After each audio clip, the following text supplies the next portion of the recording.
Baik, Bapak Ibu. Assalamualaikum warahmatullahi wabarakatuh. Selamat sore dan Waalaikumsalam. semua. Selamat sore. Baik, saya Ibu Nur Hidayah Samura sebagai host sekaligus moderator mengucapkan selamat datang kepada Bapak Ibu guru yang telah bersedia meluangkan waktunya untuk mengikuti kegiatan diseminasi yang diadakan oleh komunitas belajar SD Negeri 1835 Bingkawan. Pertama-tama puji syukur kita panjatkan kepada Tuhan Yang Maha Esa karena atas berkat rahmat dan karunia-Nya kita bisa hadir pada kegiatan diseminasi ini melalui Zoom sehingga kita bisa ikut kegiatan diseminasi ini dalam keadaan sehat walafiat. Semoga acara kita hari ini berlangsung lancar dan baik. Langsung saja Bapak Ibu untuk acara selanjutnya yaitu kegiatan doa pembuka yang akan dibawakan oleh Ibu Eti Sembiring. Kepada Ibu kami persilahkan dengan hormat. Terima kasih. Assalamualaikum warahmatullahi wabarakatuh. Mari kita bersama-sama berdoa menurut keyakinan kita masing-masing. Bismillahirrahmanirrahim. Alhamdulillahirrahmanirrahim. Ar-Rahmanirrahim. Wassalatu wassalamu ala asyrafil anbiya'i wal mursalin sayyidina Muhammad wa ala alihi ajma'in. Nah, ya Allah ya Tuhan kami, semoga dilaksanakan dan dilancarkan akan kerja kami dalam pergerakan eh, di pendidikan ini dan diseminasi Merdeka Belajar. Kiranya Engkau dapat melancarkan pekerjaan kami ini hingga kami pun bisa mengikuti akan ilmu yang Engkau berikan. Wabillahi taufik wal hidayah. Wassalamualaikum warahmatullahi wabarakatuh. Waalaikumsalam warahmatullahi wabarakatuh. Baik, terima kasih kepada Ibu Eti Sembiring. Untuk acara selanjutnya, Bapak Ibu, yaitu sepatah dua kata yang akan disampaikan oleh Ibu Kepala Sekolah SD Negeri 10.1835 Bingkawan. Kepada Ibu, kami persilahkan dengan segala hormat. Baiklah, selamat sore Bapak Ibu semuanya. Selamat sore, Bu. Ya, baiklah, pertama-tama kita panjatkan puji dan syukur kehadirat Tuhan Yang Maha Esa, di mana pada sore hari ini kita masih semangat untuk melaksanakan kombel kita, yaitu webinar kita yang berjudul hari ini adalah diseminasi coaching untuk supervisi akademik. Jadi, terima kasih buat Bapak Ibu yang sudah bekerja sama supaya kombel kita ini bisa berjalan sehingga kita semua dapat bersinergi untuk melaksanakan kombel kita ke arah yang lebih baik lagi. Adapun di sini nanti yang akan menjadi pembicaranya adalah Pak Bukit. Terima kasih sudah mau berbagi praktik baik bagi kita semua, khususnya SD kita, guru-guru kita di 10.1835 Bingkawan. Kiranya hari ini pembelajaran yang kita akan pelajari dapat berguna bagi kita semua, khususnya guru-guru di SD 10.1835. Nantinya kita berbagi juga dengan teman-teman kita supaya eh, ilmu yang kita dapat bisa kita share juga bagi guru-guru yang lainnya. Jadi untuk hal ini mungkin ini adalah sepatah dua patah kata kiranya kombel kita bisa berjalan dengan baik dari awal sampai akhirnya nanti. Jadi marilah Bapak Ibu kita sama-sama belajar. Jika ada nanti eh, perlu pertanyaan atau jawaban yang mau kita sampaikan di kombel kita ini, marilah sama-sama kita mengajukannya nanti. Jangan takut-takut, karena disinilah tempat kita, wadah kita untuk saling belajar. Jadi itulah sepatah dua patah kata dari saya. Terima kasih. Mari kita mulai kombel kita di sore hari ini. Terima kasih. Baik, terima kasih Ibu. Lanjut ke acara selanjutnya yaitu materi mengenai coaching yang akan disampaikan oleh Servis MPT. Pada Bapak, kata dan hormat. Oke, terima kasih Bu Nurul, terima kasih Bu Kepala Sekolah, dan terima kasih buat rekan-rekan semuanya yang sudah berkenan hadir untuk aktif di dalam komunitas belajar kita pada sore hari ini. Walaupun memang pada sore hari ini mungkin adalah jam-jam masih jam-jam ngantuk ya Bapak Ibu ya, tapi Bapak Ibu masih bisa meluangkan waktunya untuk menyukseskan kegiatan Kombel kita ini. Baik, eh, pada hari ini Bapak Ibu, adapun materi diseminasi kita adalah terkait coaching untuk supervisi akademik.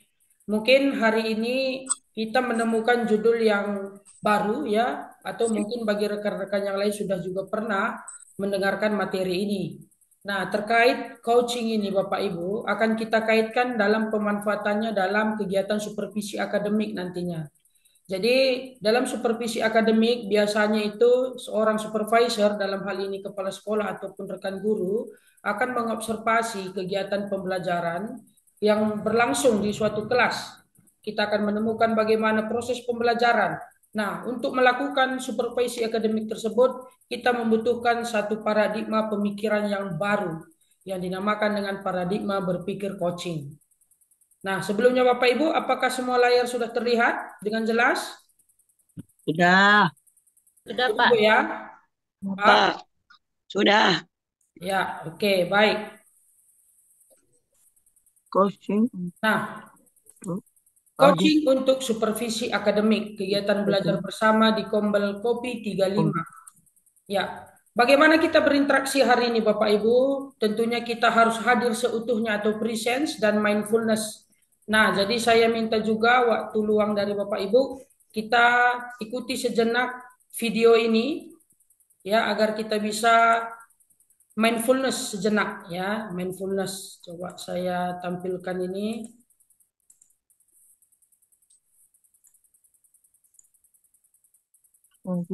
Terlihat Bapak Ibu? Belum, ya, Pak. Belum. Sudah? Belum. Tayangan bagaimana video? kita Belum ada, Pak. Belum. Ya, coba diulang. Masih bagaimana kita berinteraksi, Pak? Masih bagaimana kita berinteraksi? berarti hasil seutuhnya Ini Bu? presensi dan mendesain. Belum Belum ganti juga, ganti Pak. Belum.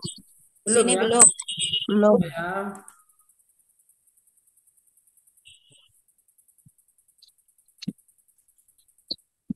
Nah, ini Bu. Nah, Oke, sudah mulai. Oke. Baik. mindfulness, Kita ikuti instruksi dari video ini ya, mindfulness. Bapak Ibu ya. Kita mindfulness, kita mau membangun kesadaran penuh kita hari ini, di sore hari ini, agar kita bisa menyikapi terkait berbagai beban kerja, terkait masalah-masalah yang kita hadapi, sehingga kita bisa menyikapinya dengan lebih baik. Mari kita saksikan video ini, kita dengarkan petunjuk dari tayangan video ini. Mari kita stop sejenak dari kegiatan apapun yang dilakukan saat ini. Mari istirahatkan sejenak fisik dan mental selama kurang lebih 3 menit saja. Sebelum mulai, silakan Anda duduk senyaman mungkin. Anda bisa menggeser posisi tempat duduk agar menjadi lebih nyaman.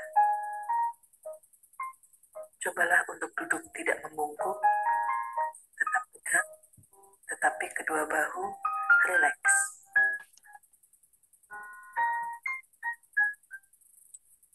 Mari rasakan kursi yang menopang tubuh Anda.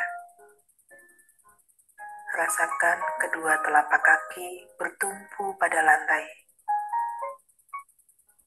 Letakkan tangan pada pangkuan atau di atas meja. Rileks. Rileks. Kemudian silakan pejamkan mata jika merasa nyaman. Atau cukup arahkan pandangan ke bawah. Rileks. Amati nafas. Amati nafas yang masuk dan keluar. Bernafaslah seperti biasa.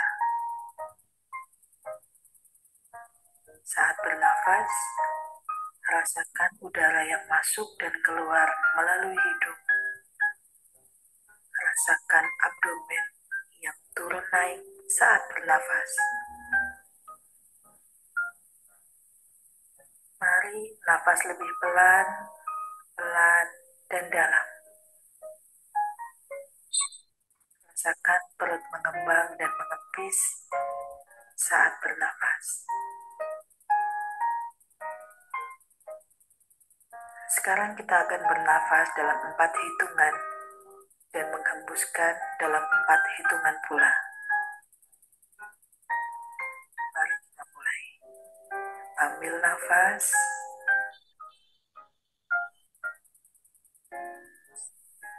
Hembuskan.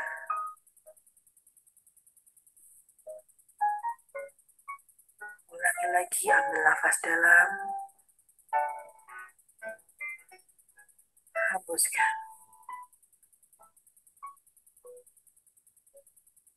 Ulangi terus. Amati tubuh yang terasa lebih rileks saat mengeluarkan nafas. Mulai dari otot wajah, sekitar dahi, kelopak mata, pipi, rahang, dagu, kemudian kedua bahu, lengan atas, dan jari jemari Anda. Amati nafas yang lebih tenang dan pelan. Amati perasaan Anda saat ini. Apakah yang Anda pikirkan saat ini? Apakah pilihan yang akan Anda lakukan setelah ini?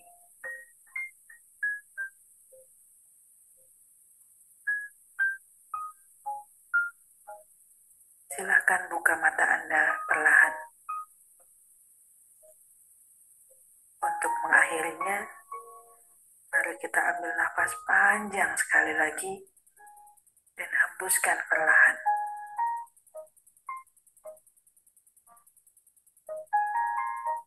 Letakkan kedua tangan menyilang di dekat dada. Telapak tangan silakan diletakkan di kedua pundak Anda. Perlahan berikan tepukan ringan di pundak kalian masing-masing. Dan ucapkan dalam hati, terima kasih untuk diriku yang sudah berjuang sampai hari ini. Setelah ini, silakan lanjutkan kembali kegiatan Anda dengan membawa yang lebih tenang, pikiran yang lebih fokus, dan tubuh yang lebih rileks.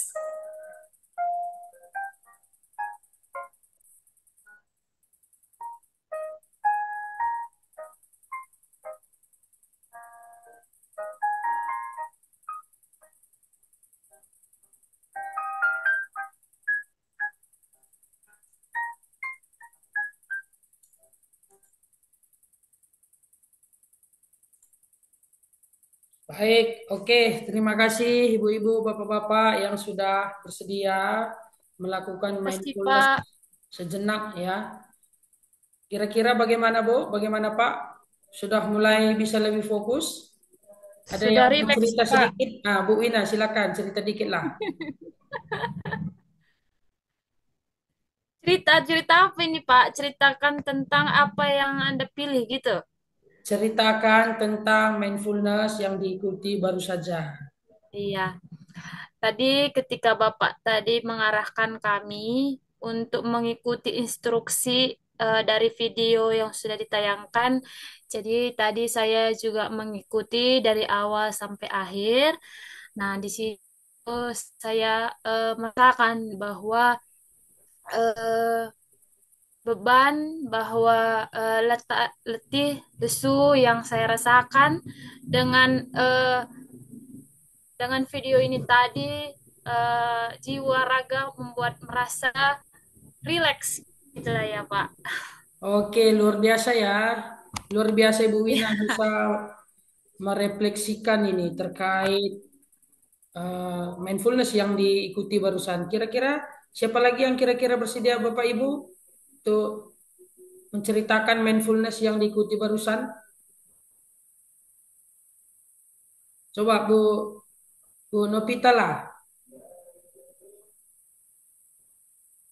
Ah, silakan Bu. Banyak, Pak.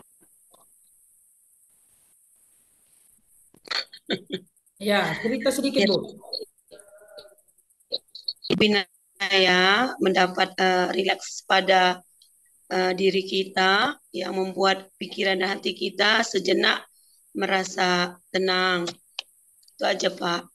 Oke, luar biasa Bu ya. Nah, ada satu kata relax ya. Tentunya Bapak Ibu, kita sebagai pendidik saat ini diberikan dengan berbagai beban-beban, diberikan berbagai tuntutan tugas yang bisa saja membuat kita menjadi lebih terbeban, membuat kita menjadi tidak fokus. Nah, ada kalanya Bapak Ibu kita perlu melakukan yang namanya teknik stop. Ya, kita berhenti sejenak, kita amati sekitar kita dan kita menjadi bisa fokus kembali.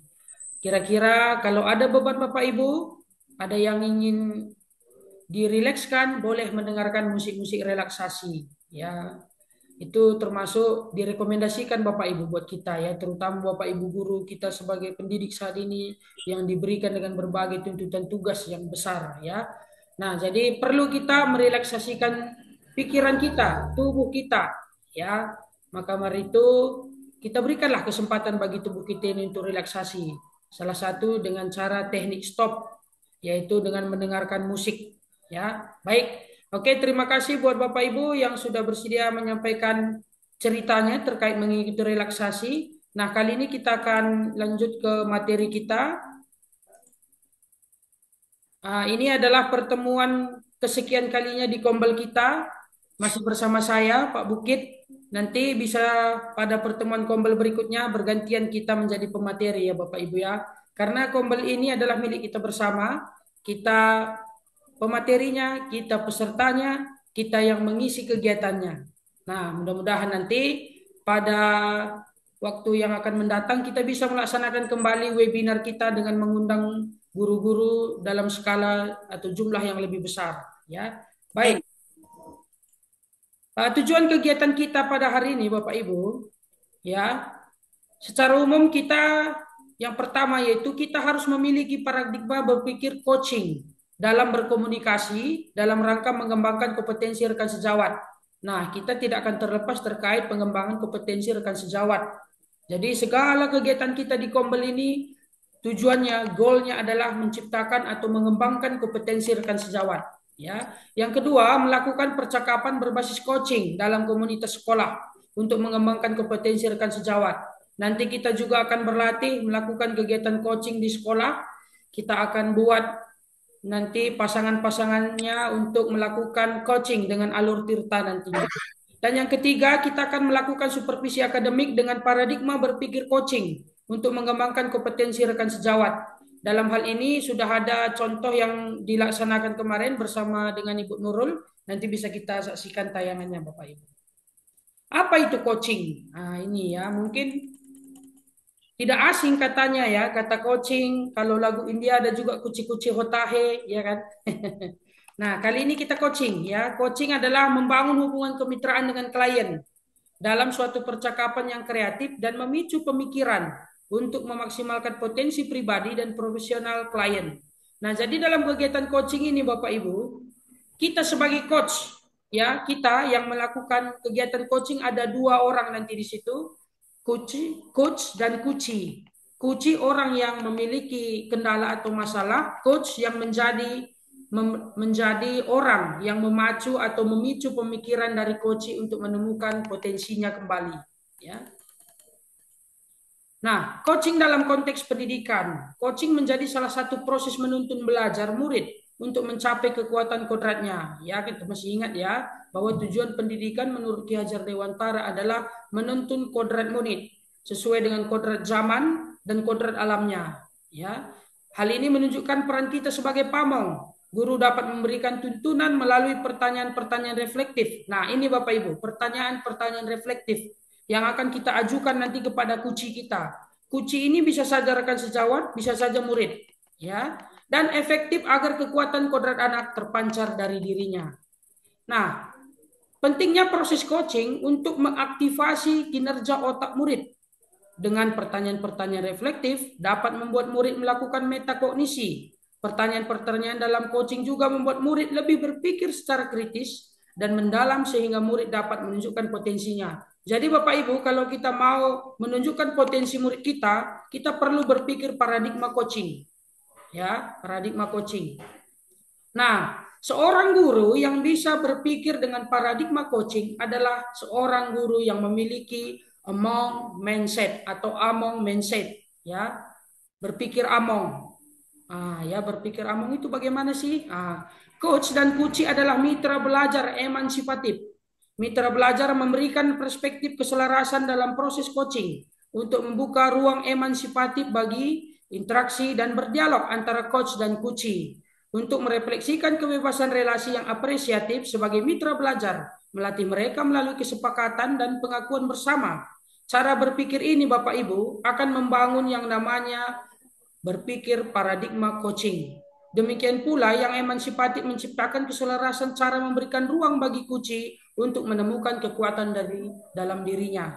Jadi Bapak Ibu dalam kegiatan coaching kita bukan mementor. Kalau mentor itu kita memberikan cara-cara atau trik-trik atau strategi kepada mentee kita atau orang yang kita mentor dengan cara dari kita. Itu mentor. Kalau coaching bukan. Ada lagi nanti konseling. Kalau konseling kita memberikan solusi atas permasalahan yang dimiliki oleh konseling, ya. Nah, selanjutnya Bapak Ibu, among mindset juga menciptakan rasa kasih dan persaudaraan. Nah, jadi dalam proses coaching nantinya akan menguatkan rasa kasih dan persaudaraan kita. Jadi kita di sini membangun yang namanya kemitraan sehingga mewujudkan rasa kasih dan persaudaraan dalam melaksanakan kegiatan coaching. Dalam coach dan coach adalah kekuatan dari kuci, seorang manusia yang memiliki kebebasan untuk mendapatkan cinta kasih dalam interaksi dan dialog yang terjadi. Ya, nah, coaching, mentoring, dan counseling. Nah, kira-kira apa perbedaannya? Nah, bisa kita amati Bapak Ibu ya. Nah, dari aspek tujuannya, coaching itu menuntun coachee, orang yang kita coach. Itu namanya coachee. Misalnya saya sedang kegiatan coaching bersama dengan Pak Semiring misalnya. Saya coach Pak Semiring kucinya. Jadi Pak Semiring itu menyampaikan segala keluh kesah atau harapan-harapan yang ingin disampaikan. Baru berjalanlah pembicaraan tentang coaching. Ya, itu antara coach dan kuci. Untuk menemukan ide baru atau cara untuk mengatasi tantangan yang dihadapi atau mencapai tujuan yang dikehendaki. Sementara mentoring itu membagikan pengalamannya. Misalnya, Bu Nurul memiliki pengalaman untuk membuat kuis berbasis word wall, atau games berbasis digital misalnya. Dia memiliki pengalaman itu. Bu Nurul memiliki pengalaman membuat kuis berbasis digital. Dia membagikan pengalamannya kepada kita. Jadi Bapak Ibu begini-begini caranya membuat kuis. Dengan menggunakan word wall, kita bisa membuat kuis menjadi lebih interaktif. Nah, itu mentoring. Kalau konseling, tujuannya membantu konseli memecahkan masalahnya. Jadi dalam hal ini mungkin Bapak Ibu sering kita melihat ya, si Anu itu sedang konseling dengan seorang psikolog misalnya, untuk memecahkan masalah yang dihadapinya. Ya. Nah, kalau dilihat dari aspek hubungan, coaching ini membentuk kemitraan. Jadi setara, baik coach maupun kuci tidak ada kesenjangan di situ Bapak Ibu. Dalam kegiatan coaching, coach dan kuci memiliki kesamaan. Jadi walaupun seorang coach itu hanyalah guru nantinya dengan kuci misalnya kepala sekolah, tidak ada kesenjangan di situ. Jadi coach dan kuci memiliki kesetaraan karena mereka adalah bermitra. Ya. Kalau di mentoring, hubungan antara seorang yang berpengalaman dan yang kurang berpengalaman. Itu Bapak Ibu. Ya, jadi mentor namanya. Seorang mentor yang sudah memiliki pengalaman yang banyak, mementor beberapa orang guru misalnya untuk membuat word wall misalnya tadi seperti yang dilaksanakan Bu Nurul dalam beberapa pertemuan kemarin itu. melaksanakan kuis berbasis virtual, dia mementor kita. Nah, begitu ya. Kalau hubungan antara seseorang ahli dan seseorang yang membutuhkan bantuannya itu adalah kegiatan konseling. Ya, konseling itu dibimbing oleh seorang konselor untuk membantu seorang konseli menemukan solusi atas permasalahannya. Nah, itulah perbedaannya Bapak Ibu. Nanti dalam seiring berjalan waktu, kita akan menemukan bagaimana perbedaan ini sebenarnya. Nah, namun dalam kegiatan kali ini kita diminta untuk berpikir dengan paradigma coaching. Ya, itu tujuannya seperti tujuan di awal tadi. Kita bisa berpikir dengan paradigma coaching. Kita bisa melakukan praktik coaching.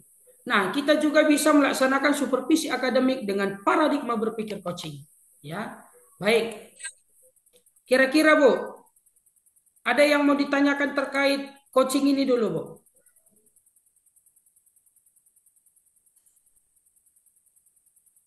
Masih nampak layar kita Bapak Ibu? Sih, Pak. Masih ya? Oke, baik. Ada kira-kira yang mau ditanyakan Bu, Pak, terkait coaching ini? Entah ada kira-kira pengalaman Bapak Ibu, oh rupanya saya selama ini di mentor rupanya, bukannya di coaching. Nah, kalau ada boleh diajukan, boleh raise hand-nya Bapak Ibu ya. Oke, baik. Menunggu ada pengalaman atau cerita nanti, kita lanjut dahulu ya. Bagaimana sih paradigma berpikir coaching? Nah, paradigmanya atau pola pikirnya atau pandangannya ya. Paradigma berpikir coaching itu yang pertama harus fokus pada kunci. Jadi seorang coach itu harus bisa memfokuskan diri terhadap segala jawaban-jawaban yang diutarakan oleh coach kepada coach. Jadi pertanyaan itu akan muncul seiring jawaban-jawaban yang disampaikan oleh coach. Nah, bersikap terbuka dan ingin tahu lebih banyak. Jadi dalam kegiatan coaching ini Bapak Ibu, seorang coach itu nampak seperti kepo ya, istilah sekarang kepo, pingin tahu. Nah, kepo kali pun, begitu ya. Nah, jadi dalam coaching, seorang coach harus berpikir terbuka dan ingin tahu lebih banyak terkait jawaban-jawaban dari coach kita. Maka dari itu, dibutuhkan juga kesadaran diri yang kuat. Kita harus sadar saat ini kita adalah seorang coach. Kita bukan memberikan jawaban atas solusi. Ingat itu Bapak Ibu. Ya, kita memberikan kesempatan kepada coach untuk menemukan jawaban sendiri atas permasalahan yang dialami melalui pertanyaan-pertanyaan yang kita ungkapkan. Nanti namanya ada istilah pertanyaan yang berbobot. Ya, yang selanjutnya saya membantu Kuci melihat peluang-peluang baru. Nah, ini semakin jelas Bapak Ibu ya. Kita hanya membantu Kuci untuk melihat peluang-peluang baru. Untuk si Kuci bisa menemukan potensinya nantinya. Ya, baik. Nah, bersikap terbuka. Coach memiliki pemikiran yang terbuka terhadap pemikiran-pemikiran Kuci. Jadi kita jangan berpikir implisit terhadap Kuci kita. Kalau sempat kita berpikir demikian berarti kita sedang tidak membangun kemitraan. Kita anggap Kuci kita itu sebagai rekan. Rekan yang sama-sama ingin membangun komunikasi yang baik. Ya, ditandai dengan minimnya penilaian atau pelabelan atau menjudge. Jangan nanti waktu percakapan Bapak Ibu, Kuci kita mengatakan bahwa saya ingin bisa menyelesaikan masalah terkait saya tidak bisa menyusun RPP. Jadi kita label langsung Kuci kita, memang kamu kayak gitu Pak, memang kamu kayak gitu Bu. Lah kita nur banca RPP, itu namanya sudah melabel. Ibu memang tengok pun Ibu memang nggak tertarik terhadap RPP ini, itu sudah melabel Bu. Ya kita sudah menjudge ya tentang baik buruk seseorang. Jangan pula kita melabel orang itu dengan pemikiran yang benar. Oh iya memang kamu benar kayak gitu ya. Oh memang kamu kayak gitu. Bagus sekali yang kamu buat itu. Tidak. Itu belum berpikir terbuka. Ditandai juga dengan kemampuan menerima pemikiran dengan tenang dan tidak menjadi emosional. Nah ini yang perlu kita jaga nih. Sebagai coach nantinya kita tidak boleh emosional. Inilah jawabannya. Aku sampaikanlah sama dia. Tidak. Biarkan nanti jawaban itu muncul dari si Kuci sendiri ya.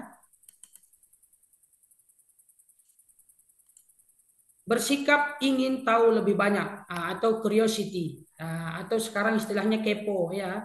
Jadi seorang coach memiliki rasa ingin tahu atau curiosity yang besar terhadap apa yang membuat kucinya memiliki pemikiran, pendapat atau perasaan tertentu. Nah, jadi itu Bu, kita hanya ingin tahu, bukan kita melabel ya. memiliki kesadaran diri yang kuat. Nah, dengan kesadaran diri yang kuat membantu coach untuk bisa menangkap adanya perubahan yang terjadi selama pembicaraan. Makanya dibutuhkan namanya presence atau kehadiran penuh, ya. Juga mampu menangkap adanya emosi atau energi yang timbul dan mempengaruhi percakapan baik dari dalam diri maupun dari coaching, ya. Baik, itulah paradigma dalam kegiatan coaching, ya. Yang pertama tadi bersikap terbuka, kedua bersikap ingin tahu lebih banyak, dan selanjutnya adalah memiliki kekuatan atau kesadaran diri. Serta kita ingat harus kita membantu coaching untuk melihat peluang-peluang dari setiap percakapan. Nah, bagaimana sih sebenarnya prinsip-prinsip dari coaching ini? Nah, jadi dalam kegiatan coaching Bapak Ibu, kita juga harus mengetahui prinsip-prinsip.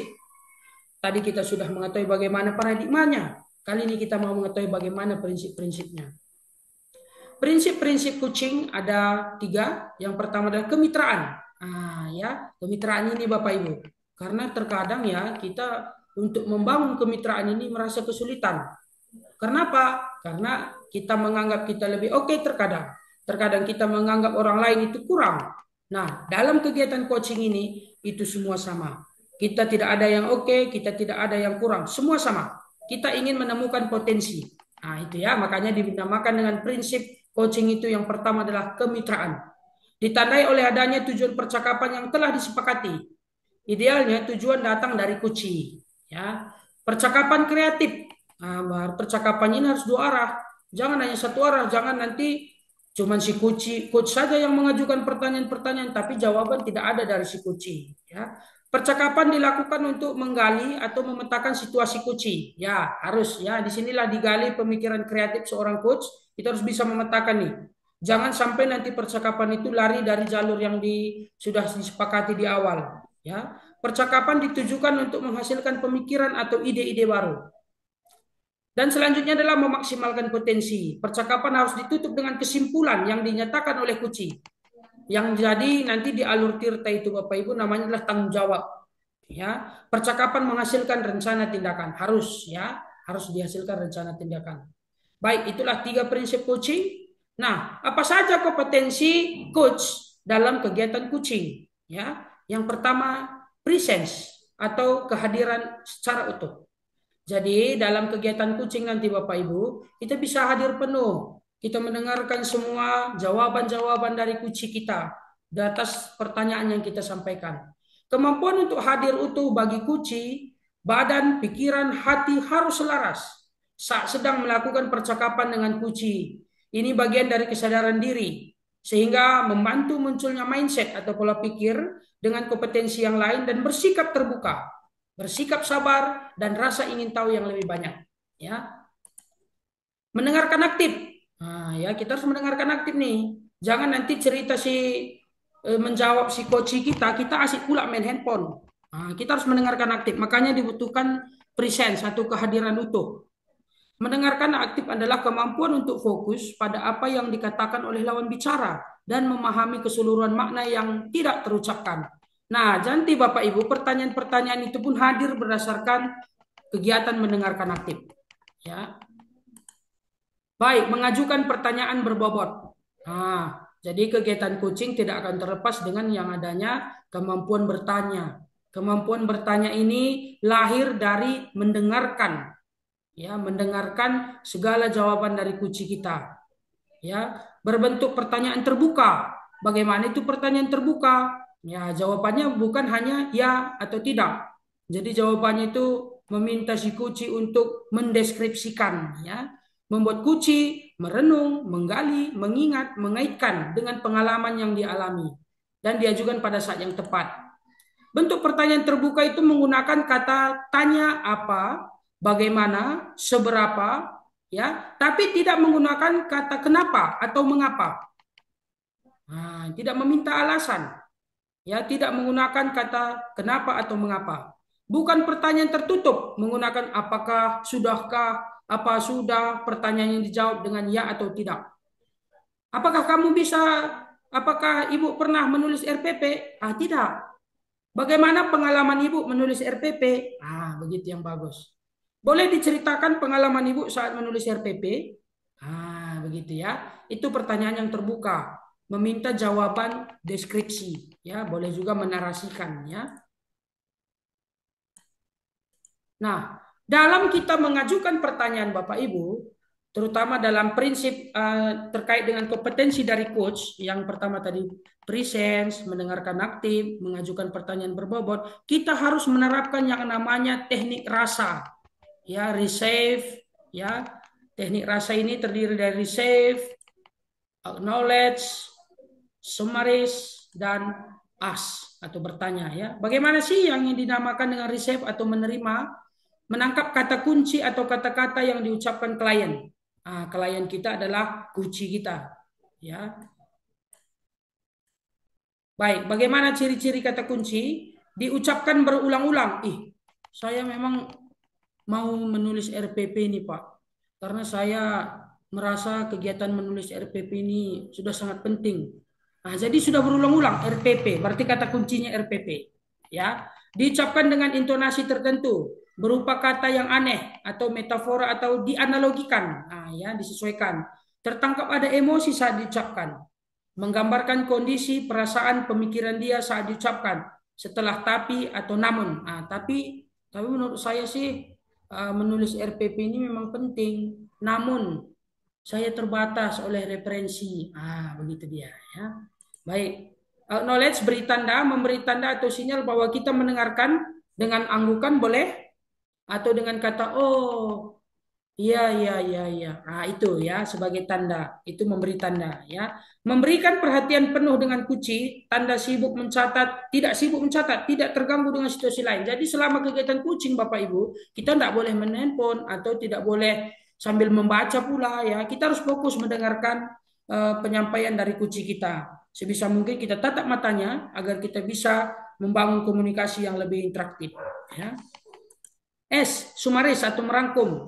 Saat kunci selesai bercerita, rangkum untuk memastikan pemahaman kita dengan menggunakan kata kunci tadi. Sedikit-sedikit kita menulis boleh di lembaran kertas kita. Kira-kira apa kata kuncinya? Oh, RPP.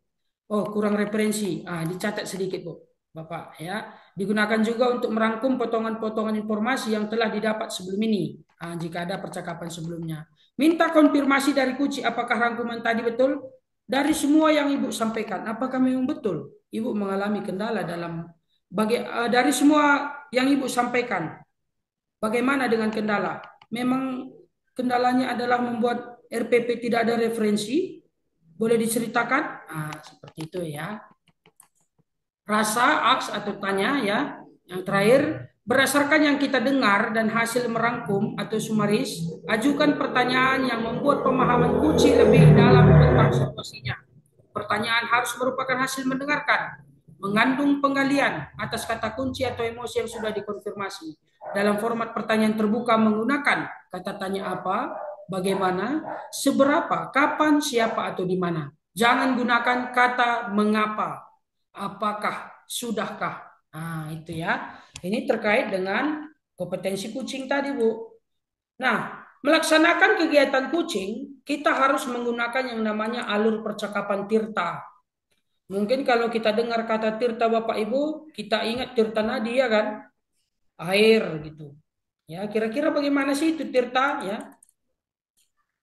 T yang pertama itu adalah tujuan. Tujuan yang kita temukan di sini adalah tujuan percakapan. Kira-kira apa yang Ibu harapkan dari percakapan kita hari ini? Seperti itu, ya. Apa tujuannya? Ya, bukan tujuan yang lain. Tujuan percakapan terdiri dari dua hal, agenda atau topik percakapan dan hasil dari percakapan. Apa yang Ibu harapkan? Hasil dari percakapan. Apa yang menjadi topik pembicaraan kita? Inilah agenda topik pembicaraan, ya. Ada dua pertanyaan yang harus diajukan. Pertanyaan tentang agenda, apa yang atau topik percakapan kita kali ini?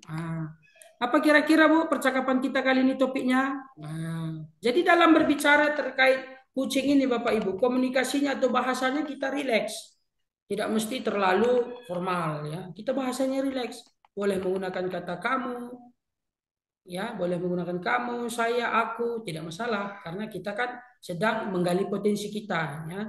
Nah, pertanyaan tentang hasil. Apa yang ingin Bapak Ibu atau murid dapatkan dari percakapan ini?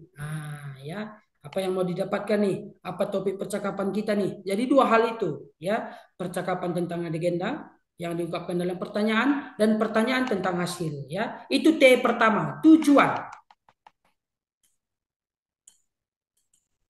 I, identifikasi. Nah, ini tahap saat coach membantu coach melihat atau mengidentifikasi apa saja yang sebetulnya ada di dalam situasi saat ini. Ini mencakup fakta yang kasat mata dan tak kasat mata, baik itu perasaan atau keinginan. Tujuan tahap ini adalah memperjelas, menggali, memetakan situasi.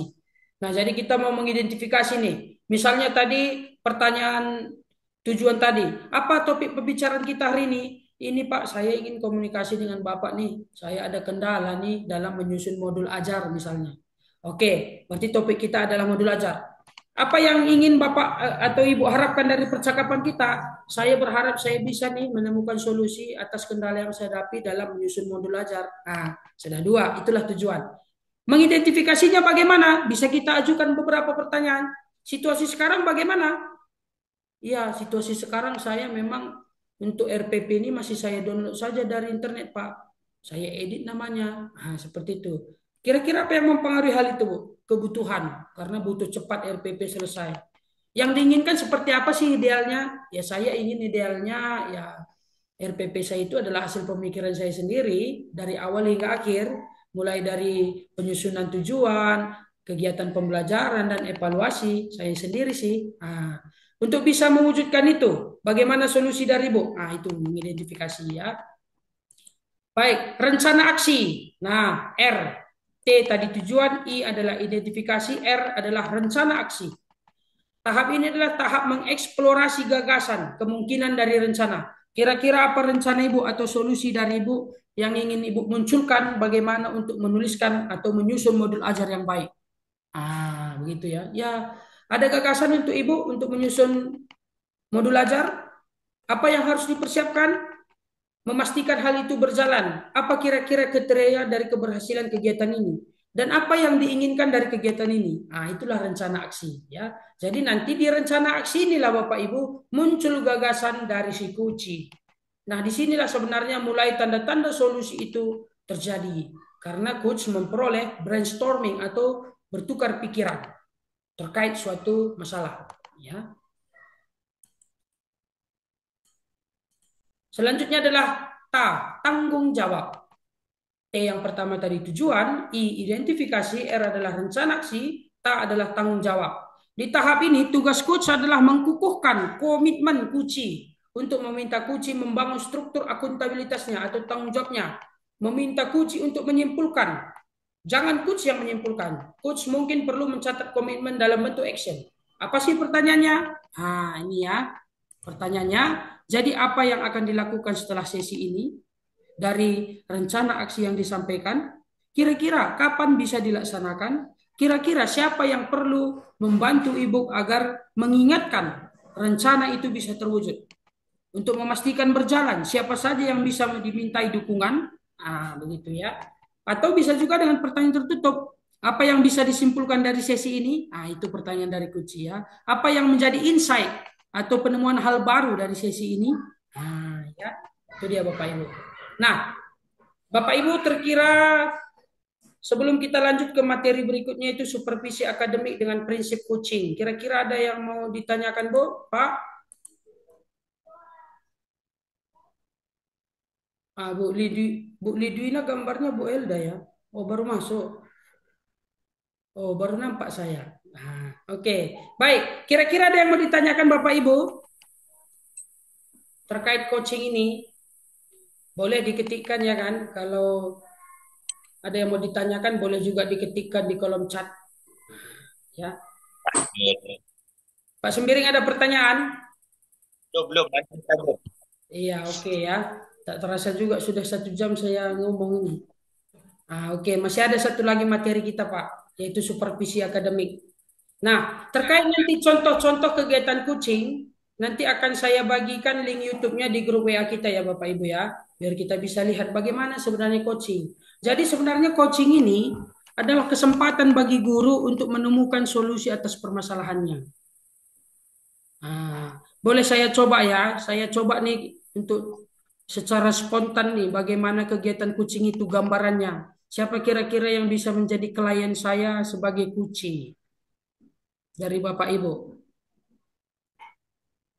Bu Nurul yang mengerti mungkin ya. Bu Bu Nurul lah Nurul? ngerti itu. Bu Nurul lah dulu, dia kan kayaknya udah ngerti. Kalau kami masih jadi pendengar aja dulu. Astagfirullahaladzim.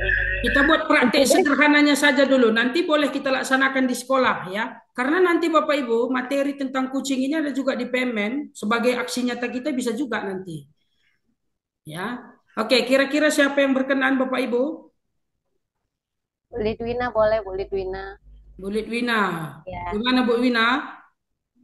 Ibu Novita.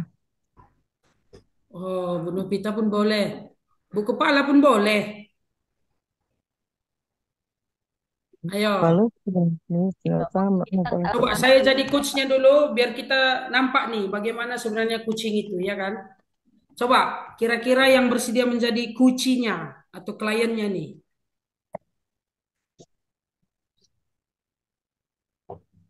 Ya,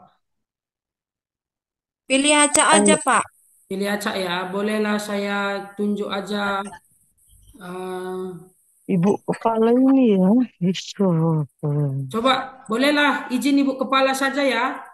Oh, boleh, Pak. Oke, terima kasih Bu Kepala. Nanti begini Bu, kita alur tirtanya tadi. Mudah-mudahan ada Ya. Bapak Ibu yang mencatat tadi. T yaitu tujuan, Tujuan, I identifikasi, identifikasi, R rencana aksi, rencana aksi, T tanggung jawab. oke tanggung jawab. Nanti kita praktikkan itu secara sederhana ya Bu ya. Baik, ini diawali nanti Bu Kepala Sekolah menyapa dahulu ya. Menyapa dahulu baru saya ajukan pertanyaan. Begitu Bu ya. Pak. Kira-kira apa yang menjadi masalah Ibu dahulu nih? Eh, Terkait misalnya sekolah kita. mengenai kehadiran tadi yang Bapak singgung sedikit tadi, Kehadiran penuh eh, maksudnya Bu. ya kehadiran penuh itu maksudnya dalam melaksanakan coaching ini, apakah kita harus gurunya eh, membuat waktu Oh, dengan siswa? Misalnya guru dengan siswa lah kita ya bikin ya, misalnya bukan guru guru dengan dengan siswa. sesama guru gitu ya. Baik, Apakah gini kita Bu. menentukan waktunya, misalnya durasinya, misalnya 1,5 jam, seperti itu, Pak? Oke, oke. Gini, Bu. Jadi, dalam kegiatan coaching ini kita harus membuat kesepakatan dahulu nih. Jadi, coach itu menghubungi coach.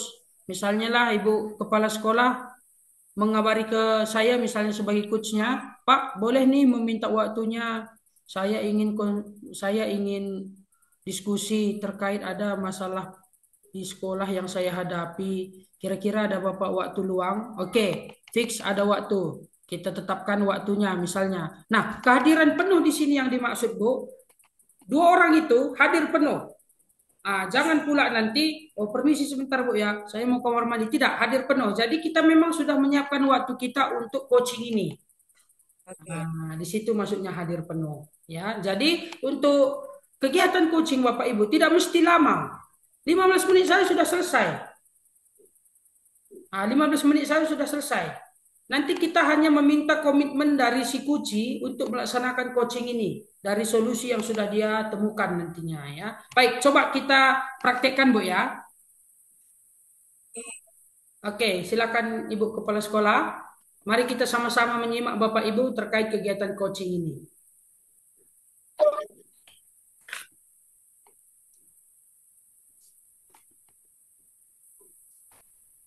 Ya, silakan Bu.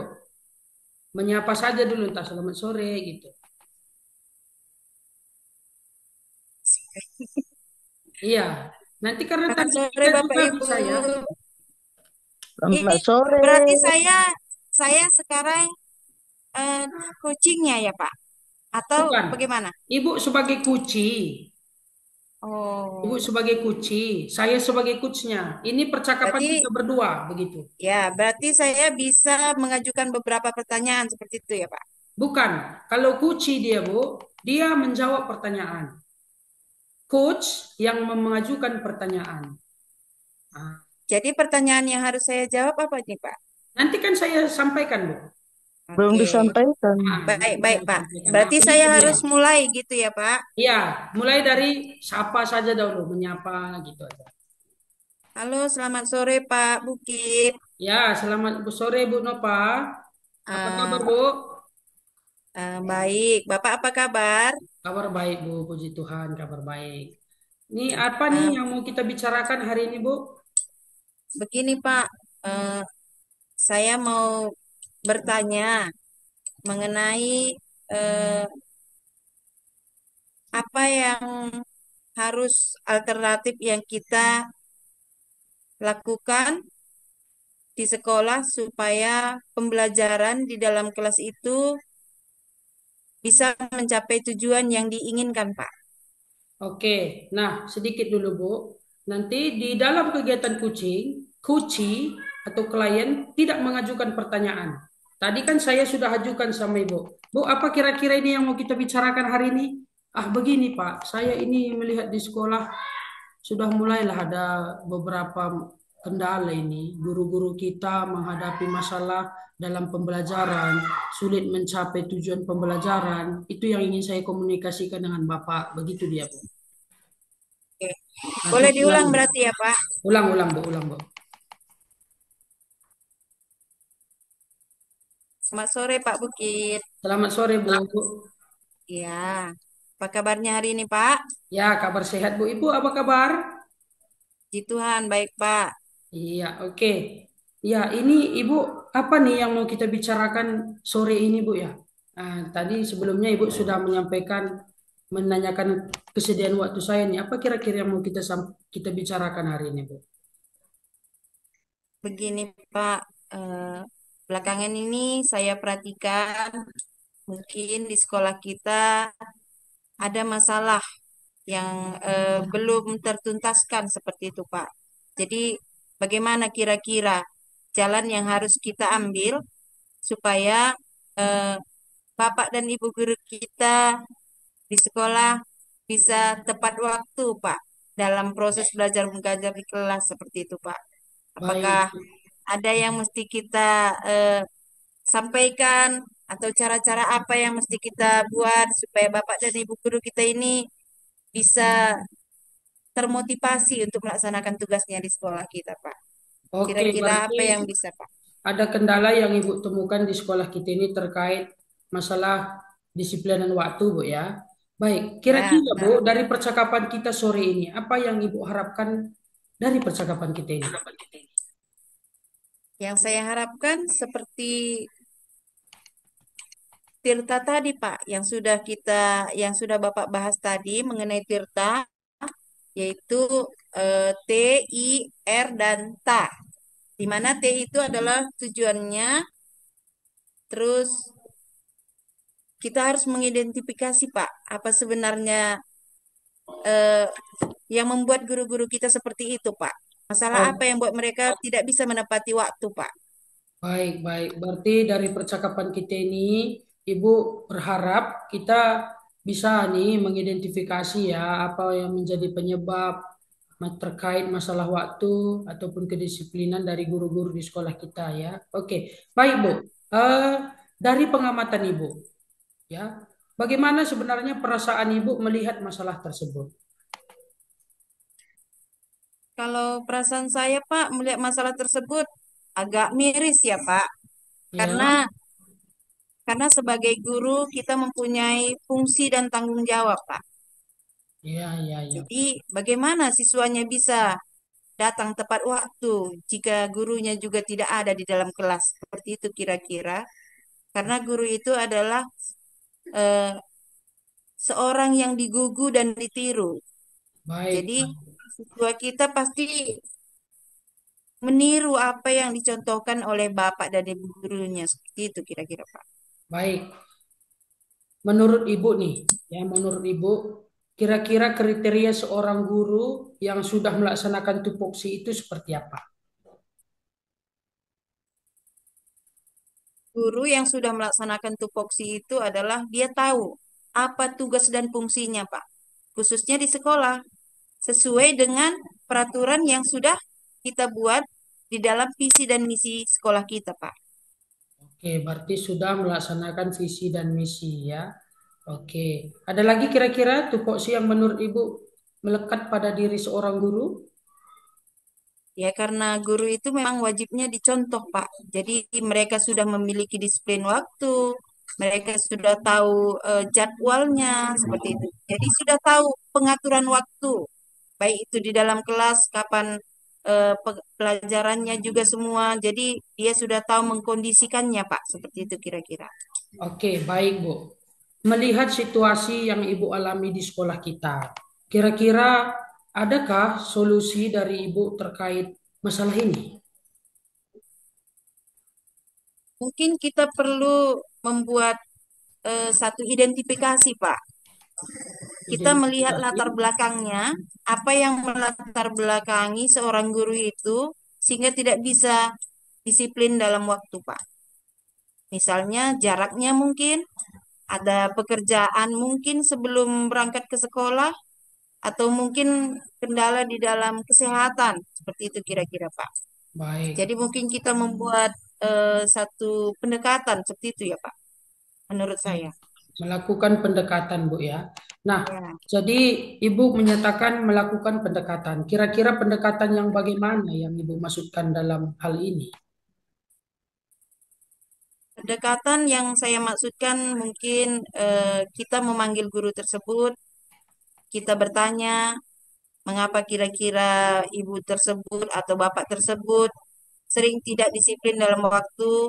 Mana tahu dengan dia bercerita, Pak, kita bisa memahaminya dan bisa memberikan solusi, Pak. Oke, luar biasa Bu ya. Berarti Ibu melakukan pendekatan. Nah, sebenarnya Bu, pendekatan inilah yang sudah Ibu sampaikan menjadi solusinya dalam permasalahan yang Ibu utarakan di awal tadi. Yaitu ya, apa Ibu harapkan bisa menemukan atau mengidentifikasi masalah. Jadi apa solusinya? Sudah muncul dari Ibu, pendekatan. Nah, inilah yang dikatakan rencana aksi. Ya, rencana aksi. Nah, tanya di mana? Ini pertanyaannya, Bu. Kira-kira, Bu, kapan komitmen ini Ibu jalankan melakukan pendekatan ini? Pendekatan ini dilakukan atau dilaksanakan dan dijalankan mungkin setelah guru atau bapak atau ibu guru tersebut bisa hadir ke sekolah, Pak. Jadi di sela-sela waktu atau mungkin sepulang sekolah atau di jam guru tersebut sedang freelance juga bisa, Pak. Oke, berarti waktu ada freelance, waktu guru tersebut hadir ya. Berarti itu Iya. komitmennya Bu ya. Nah, terkait komitmen yang Ibu sampaikan, ada kira tokoh atau rekan guru atau warga sekolah yang bisa membantu Ibu untuk merealisasikan pendekatan ini? Kalau mungkin pendekatan yang saya lakukan untuk pertama kali bisa membuat perubahan bagi guru tersebut, mungkin saya tidak mengikutkan beberapa tokoh atau relasi lain, Pak. Tetapi jika Bapak dan guru tersebut, Bapak atau Ibu guru tersebut tetap mengulangi hal yang sama, mungkin saya melakukan pendekatan dengan mengikut sertakan. Contohnya seperti pengawas kita atau Bapak Korcam kita, seperti itu. Baik. Nah, jadi sudah ada tokoh atau orang yang membantu Ibu untuk merealisasikannya. Untuk mengingatkan Ibu terkait komitmen ini, adakah orang yang bisa membantu atau mengingatkan Ibu terkait pendekatan ini nantinya? Pak, bisa diulang, Pak? Baik, Ibu tadi sudah menyampaikan bahwa ada tokoh yang bisa membantu Ibu merealisasikan pendekatan ini. Nah, kali ini saya tanya, Bu, adakah tokoh di warga sekolah yang bisa mengingatkan Ibu melaksanakan pendekatan ini? Mungkin itu yang belum saya dalami ya, Pak. Jadi Oh mana iya, tahu ada masukan dari Bapak, bisa juga di-share kepada kita, begitu, Pak. baik, baik, baik. Oke, Bu. Oke, berarti belum ada ya. Nah, tidak apa-apa, Bu. Nah, jadi komitmennya, Bu. Ibu sudah menyatakan akan melaksanakannya saat guru itu hadir, saat guru itu memiliki freelance, Ibu melakukan pendekatan. Nah, inilah sebenarnya Bapak Ibu, solusi yang Ibu cari tadi. Tadi kan tidak terpikir Ibu kan, di awal yang dilakukan apa sih untuk mengatasi masalah ini? Ternyata Ibu menemukannya itu pendekatan. Nah, berarti Ibu melakukan pendekatan interpersonal terhadap guru yang memiliki kendala atau masalah tersebut. Nah, jadi Bapak Ibu, terima kasih saya ucapkan kepada Ibu Kepala Sekolah yang sudah ikut dalam alur percakapan Tirta ini dalam kegiatan kucing. Nah, Bapak Ibu, saya sudah mencatat tadi, kegiatan Tirta ini sudah muncul dalam percakapan saya dengan Ibu Kepala Sekolah tadi. Ya, sangat luar biasa. Ini tidak dirancang loh dari awal. Ini secara spontan. Nah, bisa demikian kan Bu Kepala? Tidak dirancang. Ya, Tidak ada saya kirimkan pertanyaan sama Ibu Kepala Sekolah. Dan pertanyaannya juga saya munculkan itu dengan mendengarkan pernyataan dari Ibu Kepala Sekolah. Nah, inilah sebenarnya coaching ini Bapak Ibu. Tidak ada menjudge. Tidak ada pertanyaan siapa sih tokoh yang Ibu sebutkan tadi. Tidak ada. Nah, jadi pertanyaannya ini memang muncul untuk menggali potensi dari si Kuci. Yang mengajukan pertanyaan coach, yang menjawab pertanyaan Kuci. Kuci memiliki masalah, Kuci menemukan solusi dari pertanyaan yang diajukan oleh coach. Nah, inilah paradigma berpikir coaching tadi, Bu. Berpikir kreatif. Kita kemitraan. Nah, komunikasinya juga itu secara seimbang, ya, secara seimbang. Bukan karena ya, Ibu Kepala Sekolah, saya guru, tidak ada perasaan bawahan atasan, tidak ada senioritas junioritas, tidak ada, sama. Nah, jadi Bapak Ibu, tadi Ibu Kepala Sekolah sudah saya ajukan pertanyaan di bagian T, tujuan. Apa tujuan percakapan kita, Bu? Dijawab Ibu Kepala Sekolah. Apa yang ingin Ibu harapkan dari percakapan kita? Saya ingin menemukan solusi atas permasalahan kedisiplinan waktu guru. Oke, bagaimana sih ciri-ciri guru yang menurut Ibu melaksanakan tupoksinya? Identifikasi. Ya, mengidentifikasi. Nah, ada lagi kira-kira pertanyaan identifikasi. Baru rencana. Apa kira-kira yang dapat Ibu lakukan untuk mengatasi masalah ini? Tadi disampaikan Ibu Kepala Sekolah melakukan pendekatan. Inilah kata kuncinya, Bu. Pendekatan tadi. Artinya di sini pendekatannya mungkin nanti bisa dispesifikkan, entah pendekatan interpersonal, ya. Oke. Nah, tanya apa? Pertanyaan tadi saya ajukan. Kapan Ibu laksanakan? Apa komitmen Ibu? Adakah kira-kira tokoh atau warga sekolah yang bisa membantu? Atau adakah tokoh yang bisa mengingatkan Ibu untuk melaksanakannya? Nah, itulah dia kalimat Tirta tadi, Bu. Pertanyaan Tirta. Ya, buat kita semua Bapak Ibu ya. Dan nanti di akhir percakapan disampaikan oleh coach yaitu penguatan, Bu. Baik Ibu, saya yakin Ibu pasti bisa melaksanakan pendekatan ini kepada guru-guru kita di sekolah. Saya yakin Ibu bisa memberikan hal yang terbaik untuk meningkatkan kualitas pelayanan pendidikan di sekolah. Semangat Ibu, selamat melaksanakan komitmennya. Begitu nanti diakhiri, Bu. Ya, itu diakhiri nanti di dalam kegiatan percakapan kucing. Ya, sangat luar biasa loh. Hari ini kita bisa melaksanakan praktik kegiatan coaching di dalam ruang virtual kita ini. Ya, oke, terima kasih Bu Kepala Sekolah. Nah, kira-kira dari rekan-rekan guru yang lain ada yang ingin mau disampaikan? Sebelum kita lanjut ke materi kedua yaitu supervisi akademik dengan berpikir paradigma coaching. Ada, Bu? Ada Bapak Ibu? Pak Sembiring ada? Pak, lanjut dah jelas, sudah jelas. Oke, terima kasih Bapak Ibu. Bolehlah kita lanjut ya.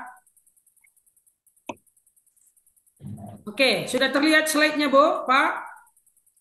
Tuh, masih yang tadi, Pak. Yang tadi ya.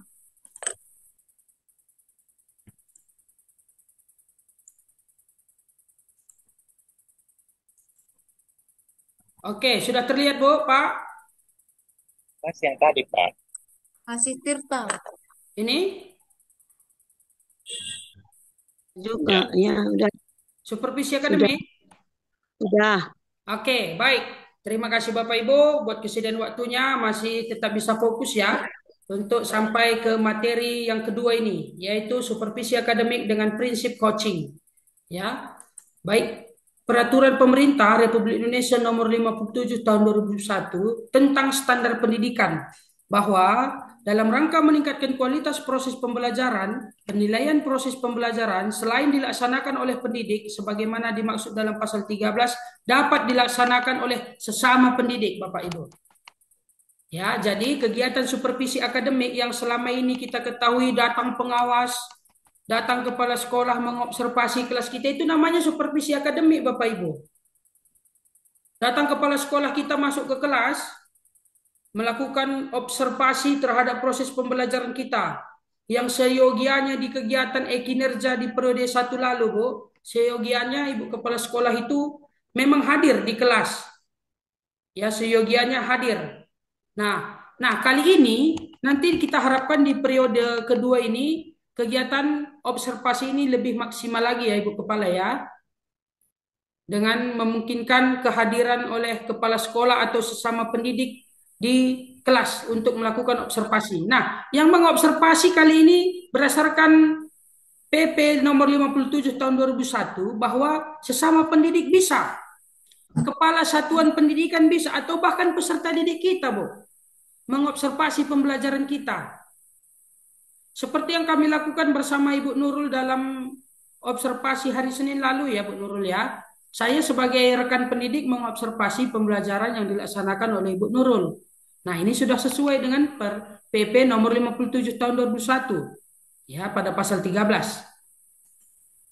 Penilaian proses pembelajaran oleh sesama pendidik sebagaimana dimaksud pada ayat 1 huruf A merupakan asesmen oleh sesama pendidik atas perencanaan dan pelaksanaan pembelajaran yang dilakukan oleh pendidik yang bersangkutan. Sedangkan penilaian pembelajaran oleh kepala satuan pendidikan atau kepala sekolah merupakan asesmen oleh kepala satuan pendidikan pada satuan pendidikan tempat pendidik yang bersangkutan atas perencanaan dan pelaksanaan pembelajaran yang dilakukan oleh pendidik. Jadi yang diobservasi itu adalah perencanaan dan pelaksanaan pembelajaran. Nantinya ada 3 tahapan dalam kegiatan supervisi akademik ini Bapak Ibu. Yang pertama itu pra-observasi, yang kedua observasi, yang ketiga pasca observasi. Bagaimana sih yang ketiga itu? Mari kita lanjut melihatnya ya.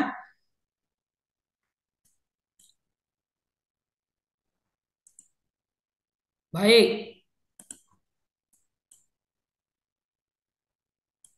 Penilaian proses pembelajaran apakah sama dengan supervisi akademik?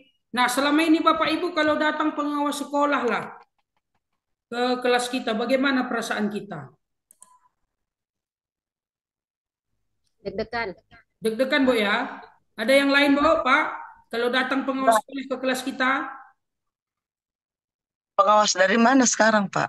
Pengawas sekolah, Bu. Pengawas sekolah di wilayah sekolah kita lah, di wilayah kecamatan kita. Dari kabupaten, kecamatan, desa gitu ya kan? Dari mana sekarang?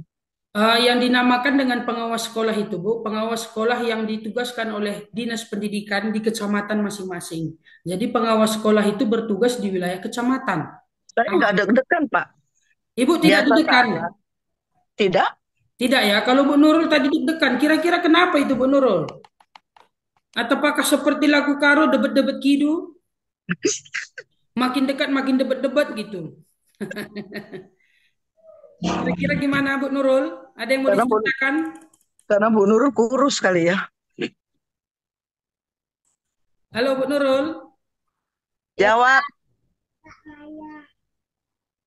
Takut melakukan kesalahan, Pak. Takut melakukan kesalahannya, padahal yang benar udah dilakukannya kan, Bu? Iya, Pak. Oke. Kalau Ibu Ibu Eti, tidak deg-degan katanya. Kenapa demikian, Bu? Ya, saya rasa bagi manusia pencipta Tuhan ngapain kita deg-degan ya. Tapi kalau setadinya harimau yang datang deg-degan saya gitu pula perbedaannya. Baik, kita bersyukur ya Bu ya. Yang datang itu adalah pengawas sekolah. Nah, walaupun nanti mungkin bersyukur pengawas aja sekolah, kita sebagai ya, manusia biasa. Iya, jadi datang pengawas sekolah, datang kepala sekolah ke kelas kita mengobservasi, kita harus welcome. Welcome, kita welcome. Walaupun terkadang memang kita deg-degannya bisa saja ya Bu Nurul ya. RPP-nya belum selesai kita buat. Penilaian pembelajarannya belum maksimal kita buat. Nah, mungkin itu yang membuat kita menjadi deg-degan, bahkan terkadang takut ya, takut salah gitu ya. Baik. Nah, supervisi akademik atau disingkat dengan SA, ya. Mari kita pahami bersama Bapak Ibu. SA merupakan serangkaian aktivitas untuk memberikan dampak secara langsung pada guru dan kegiatan pembelajaran di kelas. Dalam pelaksanaannya, SA sering dilihat sebagai proses penilaian satu arah. Nah, ini yang disebutkan tadi, penilaian satu arah. Siapa di situ supervisornya? Dia cuma nilai, tidak ada pengkomunikasian di kegiatan pasca observasi dan dilakukan menjelang akhir tahun ajaran. Kalau di kinerja PMM kita, Bu, itu dilaksanakan sepanjang pembelajaran sesuai jadwal yang sudah kita input di kinerja PMM. Ya, baik. SA menjadi sebuah tagihan atau kewajiban bagi para pemimpin sekolah dalam tanggung jawabnya mengevaluasi para pendidik. Jadi memang demikian Bapak Ibu. Itu adalah bagian dari tanggung jawab oleh pimpinan sekolah untuk melakukan supervisi akademik.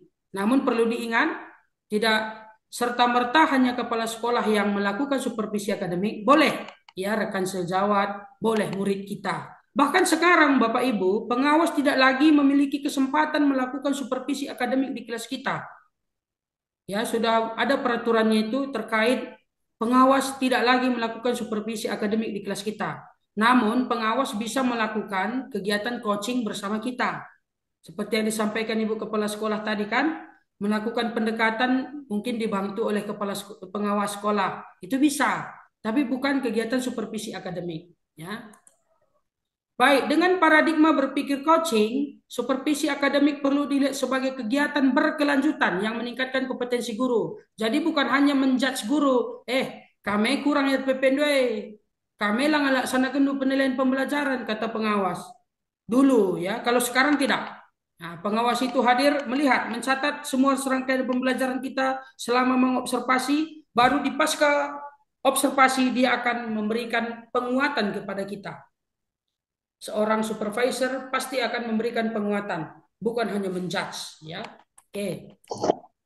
Supervisi akademik sebagai proses berkelanjutan yang memberdayakan. Ingat, memberdayakan potensi guru, bukan melemahkan potensi guru.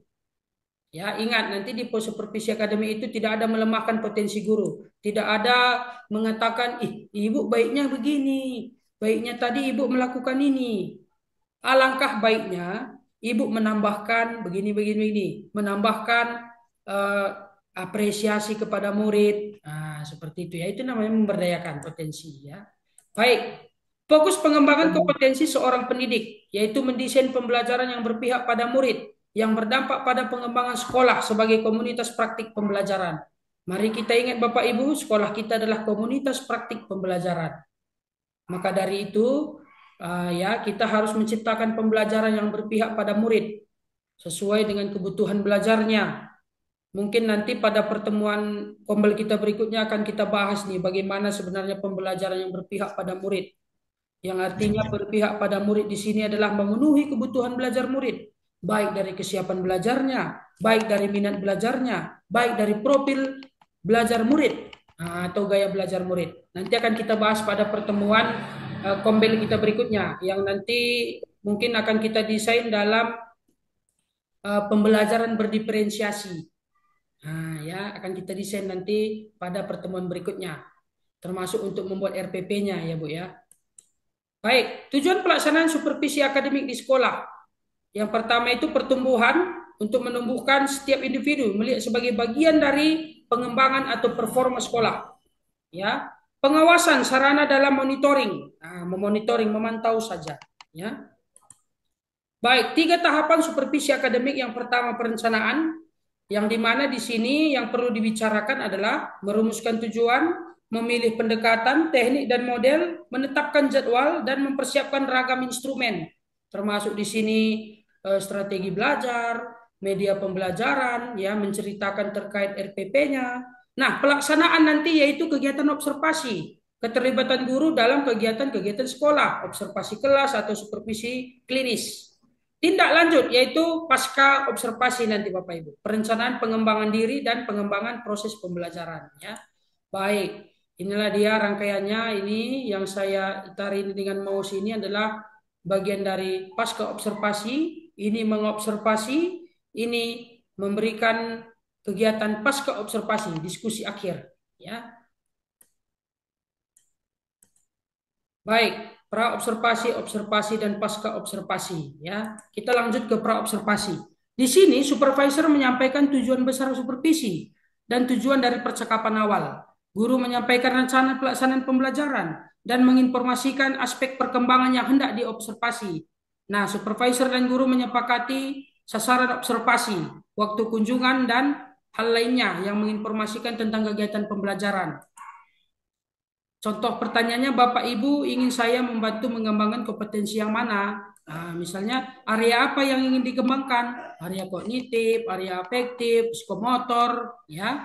Baik, bagian penilaian Bapak Ibu yang mana ingin saya amati? Yaitu proses pembelajaran. Nah, apa harapan dari observasi ini? Boleh diajukan, ya. Nah, motivasi kegiatan observasi berawal dari kebutuhan pembelajaran murid. Nah, ini pastinya, Bu, ya. Kegiatan observasi itu semua berawal dari kebutuhan belajar murid dan pengembangan potensi guru. Ya, pengembangan potensi guru. Amati supervisi, ini Bu. Kegiatan supervisi akademik ini ada dua tokoh nanti di dalamnya, supervisor yang mengamati, supervisi yang diamati, atau dalam hal ini yang mengajar, ya, yang selaras dengan kompetensi yang dikembangkan, ya. Tahap penilaian melakukan dengan pengamatan pastinya. Dan pasca observasi, idealnya berisikan aktivitas berikut: tujuan percakapan, analisis hasil data observasi. Kan kita mengobservasi itu, kita analisis hasilnya, ya. Dan area pengembangan rencana aksi serta pengembangan diri. Supervisor memberikan ruang bagi guru berefleksi pada saat analisis hasil data observasi melalui percakapan coaching. Nah, ini Bapak Ibu, disinilah digunakan percakapan coaching di pasca observasi. Ya, observasinya nanti di sini adalah supervisi klinis untuk mengatasi permasalahan belajar yang ditemukan selama kegiatan observasi. Ya, baik. Inilah adalah beberapa pertanyaan yang bisa kita ajukan. Bagaimana Bapak Ibu menilai sendiri performa Ibu dalam mengajar tadi? Bisa? Ya. Boleh saya menyampaikan hasil pengamatan saya? Ya, boleh Pak, silakan. Ya, saya mengamati tadi saat pembelajaran, Ibu sudah melaksanakan pembelajaran dengan baik, Ibu sudah mengembangkan area pengembangan yang baik, Ibu sudah melaksanakan penilaian sesuai dengan tujuan pembelajaran. Nah, ya. Terus bagaimana pendapat Bapak Ibu mendengarkan informasi yang sampaikan? Itu perlu ditanyakan, ya, untuk membangun rasa kemitraan tentunya. Ya. Baik. Nah, ini beberapa pernyataan yang bisa diajukan, ya. Nah, tips melakukan supervisi akademik dengan paradigma berpikir coaching. Selalu gunakan paradigma berpikir coaching. Fokus pada rekan, kehadiran penuh, ya, kesamaan, ya, dan berpikir kreatif serta memberdayakan potensi. Hadir seutuhnya dalam sesi percakapan, ya, aktif dengan mengajukan pertanyaan berbobot. Baik, ini akan saya tampilkan, Bu, sejenak, ya, video dari pelaksanaan supervisi yang sudah saya laksanakan bersama Ibu Nurul.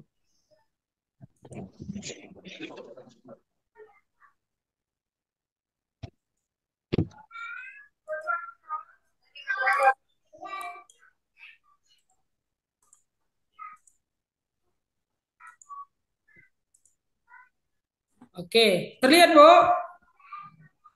Ya. Ya, oke. Sebentar, Bu, ya, Pak, ya. Sedikit lagi nih. Ya, silakan.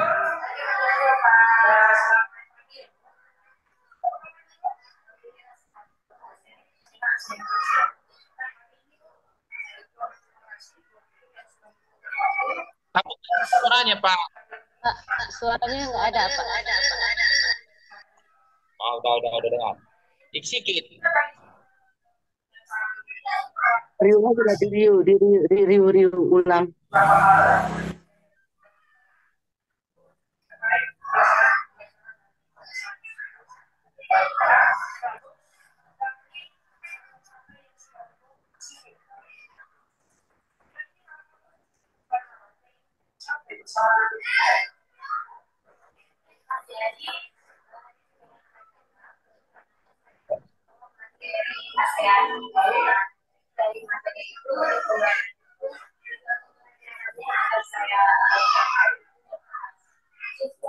Dapat memahami sejarah Indonesia.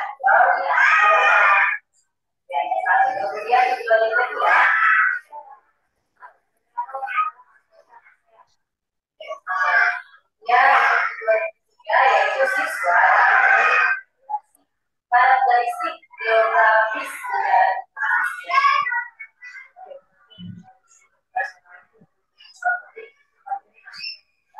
nih di tas kita tuh gantung gantung gantung gantung gantung. Lepas sementara ini sementara terus kamar tidur.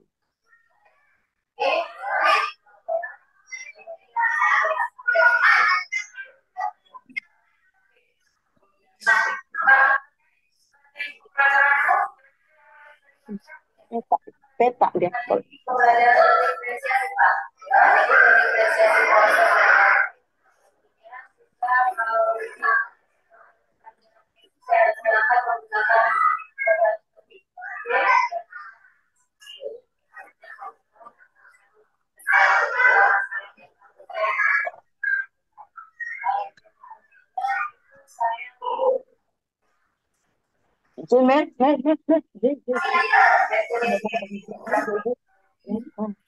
Ubah benar saya konfian, saya terbawa kasar, kamu saja dia menjadi. Menggunakan media batu, menggunakan media batu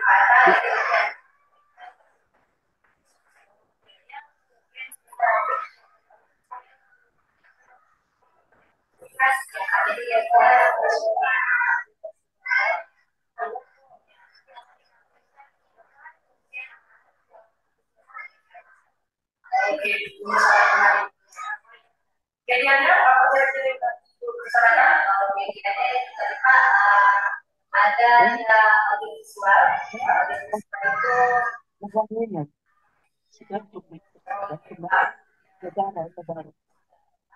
sampai fokus kemudian ada peran. Oke, baik Bu, sangat luar biasa pelajaran yang disediakan. Saya bisa belajar dengan baik. Terima kasih Bu, selamat melaksanakan nanti yang jabatan. Oke, baik Bu. Itulah contoh pelaksanaan pasca observasi yang nantinya akan menjadi inspirasi bagi kita. Mungkin adalah contoh sederhana, masih banyak contoh-contoh yang lain bisa kita akses di YouTube ya. Nanti ya pada kegiatan observasi kinerja PMM kita harapkan demikian juga ya Ibu ya. Ada kegiatan pra-observasi, ada kegiatan observasi dan pasca observasi. Tentunya semuanya ini dengan menerapkan paradigma berpikir coaching. Ya, paradigma berpikir coaching bagaimana presence, hadir penuh, ya, aktif mendengarkan, mengajukan pertanyaannya, ya. Nah, terus inilah yang akan kita tumbuhkan di dalam diri kita sebagai pendidik di komunitas belajar kita, Bapak Ibu. Saya yakin Bapak Ibu seluruhnya memiliki semangat yang kuat, ya, semangat yang positif untuk mewujudkan paradigma berpikir coaching, untuk melaksanakan pembelajaran di kelas kita dan tentunya mengembangkan potensi murid kita dan potensi rekan sejawat kita di sekolah. Jadi demikianlah Bapak Ibu pemaparan materi dari saya. Kurang lebihnya saya mohon maaf bila ada tutur kata yang kurang berkenan bagi Bapak Ibu. Semoga pemaparan materi ini dapat bermanfaat bagi kita semua dan dapat menambah wawasan kita untuk menjadi guru yang terbaik, guru yang hebat bagi murid kita dan bagi rekan sesama kita di sekolah. Jadi sekian dan terima kasih dari saya. Saya harapkan nih satu orang lah Ibu ya untuk menyampaikan refleksinya dari kegiatan pembelajaran kita pada sore hari ini. Bolehlah Bu ya, Pak ya. Kira-kira siapa Bapak Ibu yang bisa menyampaikan refleksinya? Perasaan, harapannya pada kombel berikutnya kira-kira ya. Boleh Ibu atau Pak Sembiring, silakan Pak. Karena kan Bapak Ibu, kenapa refleksi ini selalu kita buat di setiap akhir kegiatan? Karena ini untuk membantu kita, menyadarkan kita bahwa pembelajaran ini penting loh bagi kita. Dan apa harapan kita ke depannya? Bagaimana perasaan saya mengikutinya? Nah, itu yang perlu disampaikan. Boleh Bapak Ibu silakan, satu orang saja. Bahagia.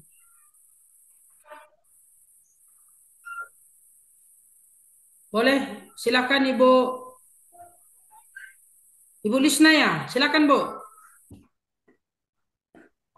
Udah ditinggalkannya si Osar tadi tuh. Ya, silakan ungkapkan perasaan Bu mengikuti kegiatan Kombel, harapannya pada Kombel berikutnya. Ya, itu saja. Boleh, silakan Bu. Ya, terima kasih Pak. Ya. setelah saya mengikuti ini, ya mungkin ke depannya bisa juga saya memperbaiki diri, introspeksi diri, dan harapan saya ke depannya supaya Kombel kita lebih maju lagi dan kita juga sebagai guru pendidik lebih mantap untuk mengajar anak-anak didik kita. Terima kasih. Baik, terima kasih Ibu. Bolehlah kita kasih aplaus ya buat kita semua yang sudah berkenan hadir dan meluangkan waktu dalam kegiatan Kombel pada hari ini. Ya, baik. Demikianlah penyampaian dari saya selaku pemateri pada hari ini. Mungkin ini adalah pemateri dari saya untuk materi coaching untuk supervisi akademik. Dan pada pertemuan berikutnya akan kita rencanakan kembali dengan pemateri dan materi yang baru tentunya. Sekian dan terima kasih. Selamat sore buat kita semua menjual-jual. Selamat sore. Selamat sore menjual-jual. Lebih semangat lagi buat semua biar gantian. Ya, pastinya harus. Sama-sama belajar. Iya. Pak. Oke, lanjut Pak Nurul. Ya, baik. Terima kasih atas pemaparannya Pak Servis Kabukin. Luar biasa sekali ya Pak. Semoga bisa bermanfaat untuk kita semua dan bisa kita terapkan di kegiatan pembelajaran kita di sini.